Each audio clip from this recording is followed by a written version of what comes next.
Well, good morning, everyone. This is Chris Joslin, your host for another edition of Jaws Bites, coming to you directly to help form a larger community in the supply chain industry, to bring you aggregated, curated information, and to bring you interviews, content, to bring you lots and lots of information that can help you in your career building, or it can help you understand the transportation logistics industry in general. Join us at www.iLevelLogistics.com. Come be part of the community, come respond, get on the Apple Podcast, get on the YouTube channel, subscribe. Get a daily email sent to you so that you can see the headlines in the industry and you can understand what's waiting for you as the challenges come and unfold in front of you. Because that's what it's all about. It's taking challenges and trying to supply solutions to those challenges. Today we have a real exciting opportunity to have a chat with a gentleman that is really in depth and in front and center of the electric vehicle industry, helping create charging stations as well as a addition to that we'll talk about in this conversation. This gentleman is the co-founder of a company called Watt EV in Long Beach, California. They are taking the regulatory environment, the direction our economy is headed, in helping transition that to an electric economy, a more green economy. Now, there's a lot of controversy in this, but we talk a little bit about that today and a little bit about the direction and vision that this company and this gentleman has. So without further ado, let's welcome Salim Youssefzadeh to Jaws Bites.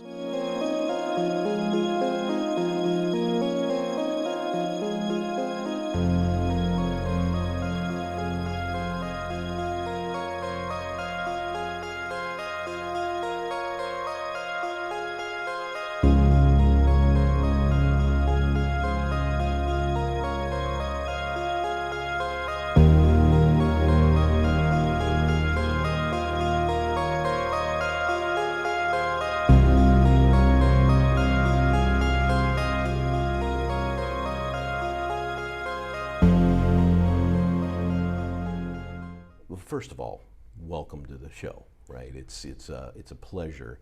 I've met you before, but it's a pleasure sitting down and having a chance to chat with you about this industry and some of the changes and transitions it's going through. Because that's the way I feel about it. It's as I said a moment ago, I've been doing this for like 30 years, and I see incremental changes over the course of time, but it seems like things are rushing toward a transition to electric vehicles. And some of that's being, for lack of a better way to put it, maybe forced on all of us from government side and regulatory side. And there's a lot of both positive and negative discussions around that we could talk about, depending on how you feel about them. You look at the industry, there's a ton of mandates and incentives that are trying to accelerate that. But when you look at the industry as a whole, there's no one really like Watt EV that's taking that risk, taking that jump to really prime the market for EV trucks and building the infrastructure too.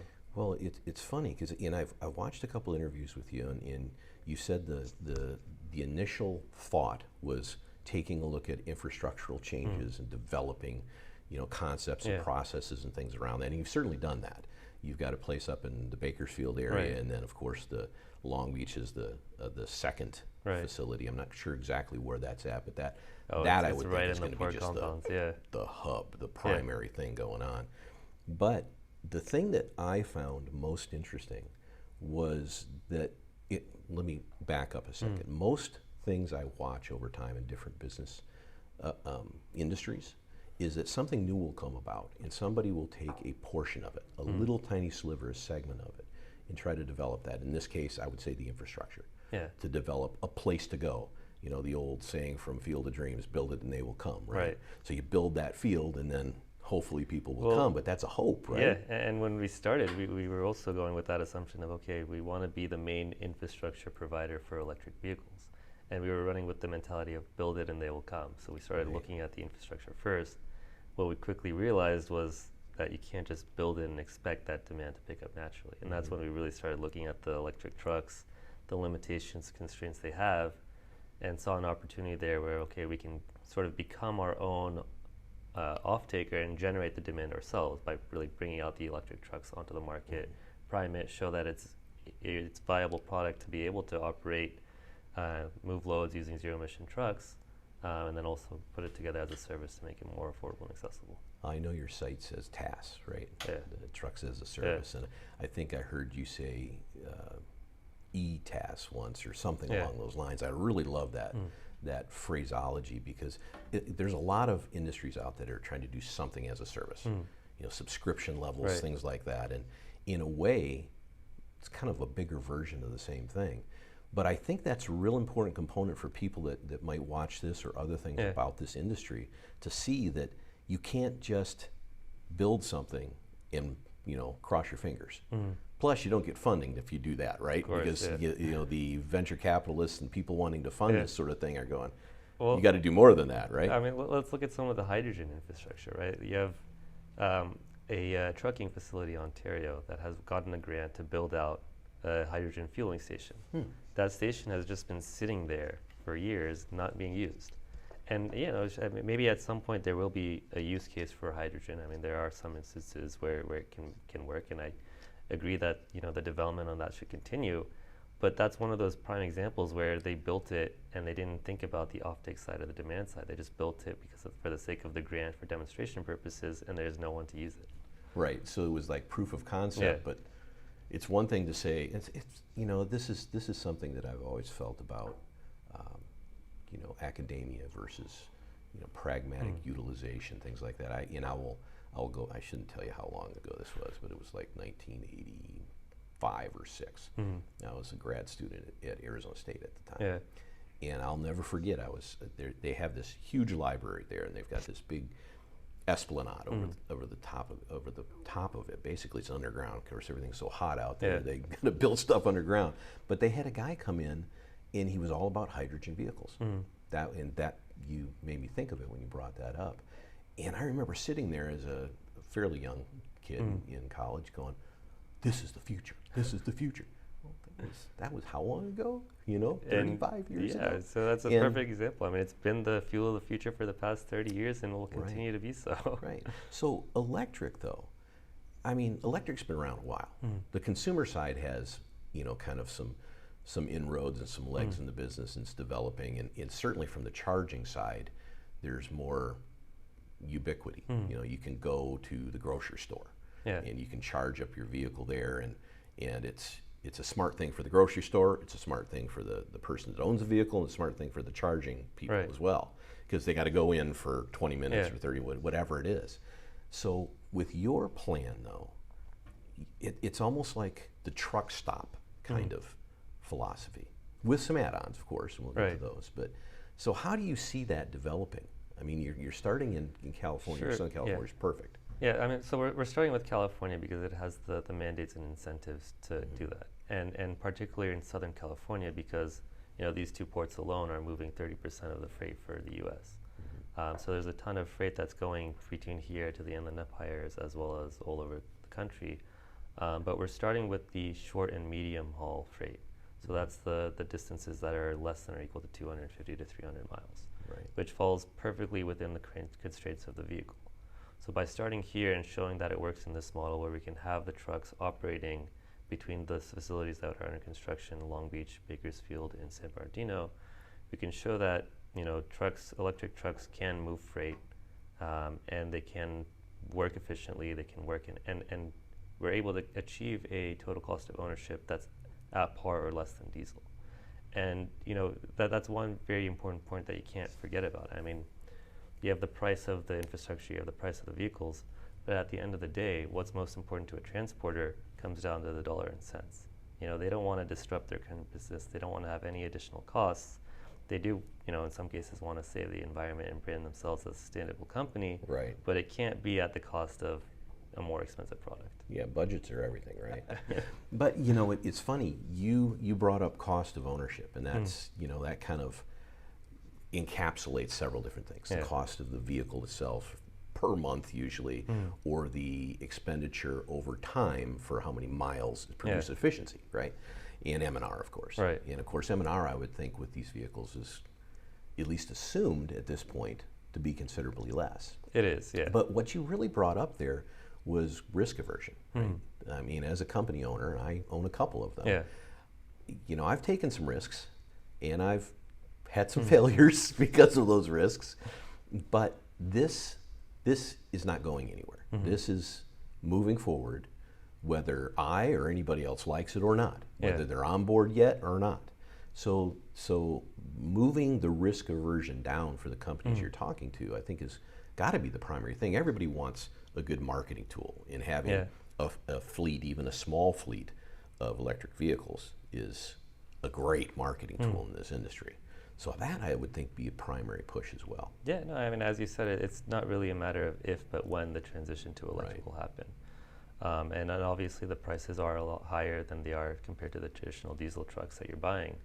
But over time, as the demand picks up, as more vehicles get picked up, as the technology advances, we see that price coming down. But really, I mean, we have to bridge that gap of where we are today and where we expect it to be in the future. And with the help of all the mandates, grants, incentives, and our unique truck as a service model, we can drive that cost lower. And then as we build out the network, as the trucks, increase in range and capabilities, then we're able to go beyond the short and medium mile and start adopting to the long haul freight as well.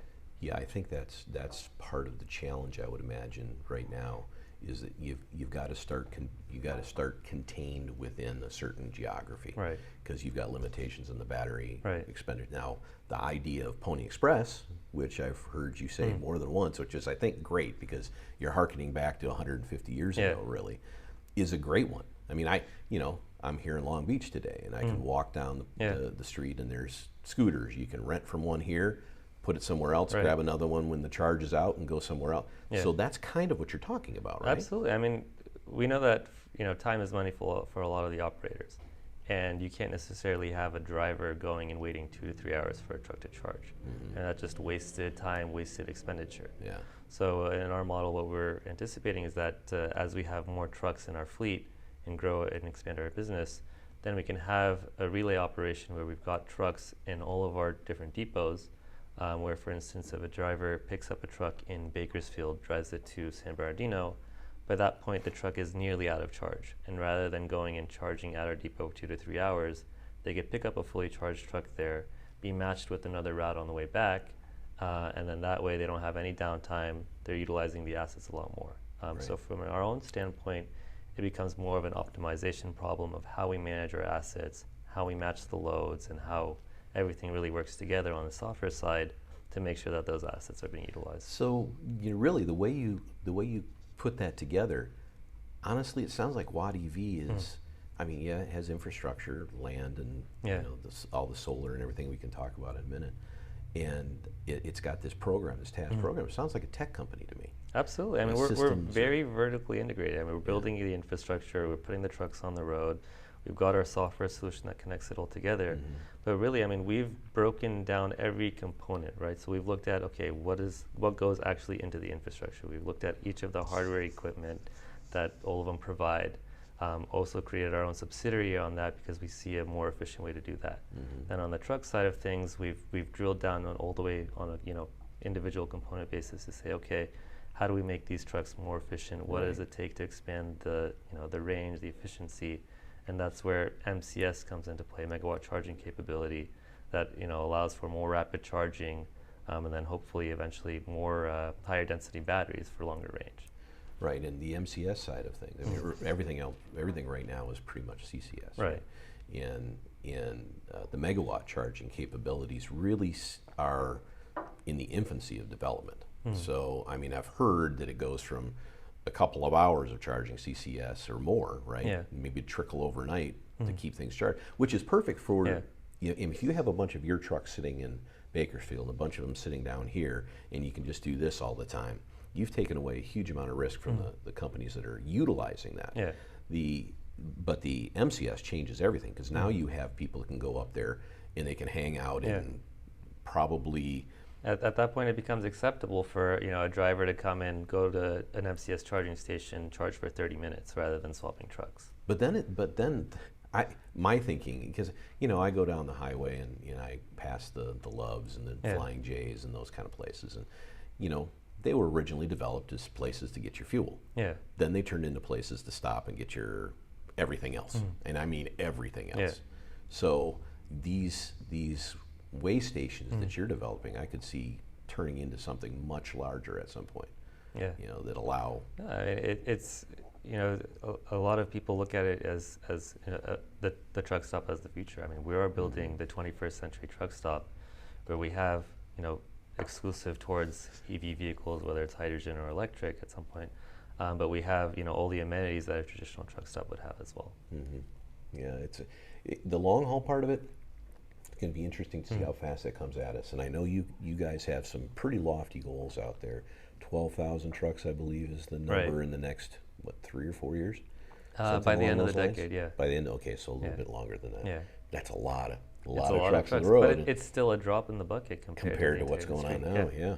And it's honestly, it's what needed. I mean, we have to have those ambitious goals to really push the market in that direction. Otherwise, I mean, how do you drive those costs down? So how do you transition or push an OEM to go towards MCS? I mean, you need to have that demand. You need to show that there's a commitment by a party, whether it's Watt EV or some of the competitors, to really drive the industry in that direction.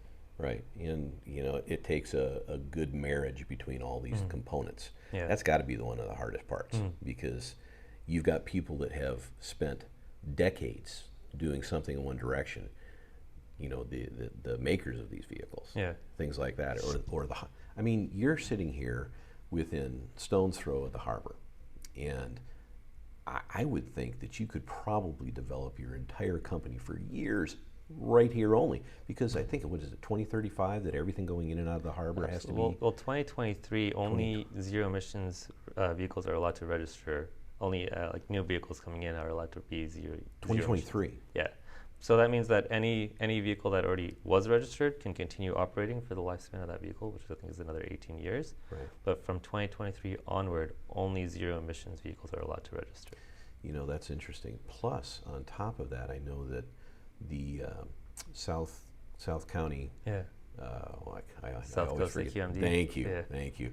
I always mess that up. I always conflate those with CARB. There's a lot of them. That whole indirect source rule and the fugitive emissions project that I remember reading about a couple of years ago, and I thought, they're going to have difficulty getting this through. No, they got it right through. And the thing about that kind of amazes me is that these large companies, these large DCs, 100,000 square feet or more, it's not just them that are getting WAIR points, WAIRE points, etc., for doing things right or wrong. They've got to watch through the indirect source rule the vendors coming in, which is your target audience, right? Well, actually, both. Probably. Both. I mean, we go to the shippers that are affected by the WAIR rule and say that, okay, if you use our services, if you offtake some of your loads onto Watt EV's platform, you can start branding yourself as a sustainable company, meet all the requirements under the WAIR rule, and now we're just moving those loads using zero emissions. See, this is exciting stuff to me, because I see the growth of this from my point of view, being in the industry as long as I have. I see dedicated lane stuff has always been a problem for large companies because of the lack of efficiencies. In your tasks, your Pony Express, you're trading out one truck for another, kind of solves two problems at the same time. Yeah. The problem of moving from diesel to EV, especially with all these regulations, and the efficiency missing, because there's nothing worse for a trucking company than empty miles. Nothing. Well, I mean, the idea of Pony Express has been around, right? I mean, they have what's called slip seating in the trucking industry, where a driver in location A and a driver in location B meet somewhere in the middle, swap trucks, and then come back the other way. But you run into issues of, okay, how do we guarantee that guy is going to arrive there on time, or what happens if he's late or has a breakdown or something like that? But our model is completely different, because we have a lot more data that we're collecting on the trucks. First of all, we have a lot more data on the vehicles, so we're able to track all of these things at the same time to see how they are in maintenance, how they are in the capabilities, the uptime, and so forth. But all of our locations are strategically located where they're in densely populated locations like the ports or in the Empire, or an in-between point like Bakersfield that will allow us to get to the next point towards long haul, towards Sacramento. Right. Well, like I say, I think it's an exciting prospect. I do believe that the owner-operator side is probably a harder thing to go after, except maybe for the kind that you're doing something during the day and then you can charge up overnight at a facility here, for instance. But the idea of an owner, I don't know, there's this ownership stake Yeah. that drivers get in the vehicle they have. And sometimes they don't want to get out of one vehicle and go Right. to another. Now, the Supreme Court decision not to look at AB5 recently probably changes that equation too, Right. because there's a lot, I mean, however many thousands of owner operators in this yeah. state that probably are going to be W-2 drivers again real soon. Well, it's more than just AB5. I mean, there was an article that I was reading recently where the fuel prices going up as well as the spot market going down has caused a lot of those owner operators to sell their assets and then become employees again. Yeah, yeah. It's so funny how things cycle, because most owner operators were employees at one time, and then they became owner operators for a certain degree of freedom, I guess. But the industry itself, because of hours of service, because of electronic logs, because of mandates that we're talking about, have put a new parameter around what you can and cannot do. Right. Which is very frustrating for a lot of the old timers in the business. And I think, from my point of view, you know, there are all kinds of barriers to change, right? Capital's probably the number one thing we think about, and we talked about that a little bit. And I know you've talked about range anxiety being another, which I love that term as well, because anybody that's been on a highway at night and on an interstate highway and you're almost out of gas is going, where's the next gas station, right? But right now, you know there is one coming. With EV, you don't. And that can be a big deal. But it will be resolved over time. I mean, I drive a Tesla, and I've never had an issue of finding a location to charge. Yeah. I mean, on most cases, I'm charging at home, but on those few cases where I'm doing long haul freight or long haul distances, I've never had an issue. Well, you calculate it out, don't you? I bet you do. In a bet you sense. think before you got to remember that, and this is true. I think you're in the right industry for this, because the trucking companies are going to calculate this out before they set somebody loose. Yeah. On the domestic side, let's put it this way: you don't know my wife. I will cut that out. Okay, I will cut that off. But bottom line is, there's a lot of people that don't think ahead like that. Well, yeah, I mean, and that's why, as you mentioned, we are a tech company, and there's a whole lot of data analysis that we're doing. I mean, we know all the characteristics of the vehicle, the battery capacity, the amount of energy that it's using per mile, and we're able to guarantee that the driver can meet that load with the range of the vehicle. I mean, that's one thing that we need to assure them. I mean, the last thing you want is where a vehicle runs out of charge in the middle of a shift. See, that's a neat idea to put into a program. Maybe I'm visualizing this wrong, but is there something with your system that looks at the load being tendered to that? Yeah, I mean, we're tracking all of that. I mean, right now, most of the OEMs have that data internally to them where they won't really share it. They have the characteristics of the vehicle throughout different temperatures of the day, different load characteristics, different grades. So there's a lot of different parameters that go into it.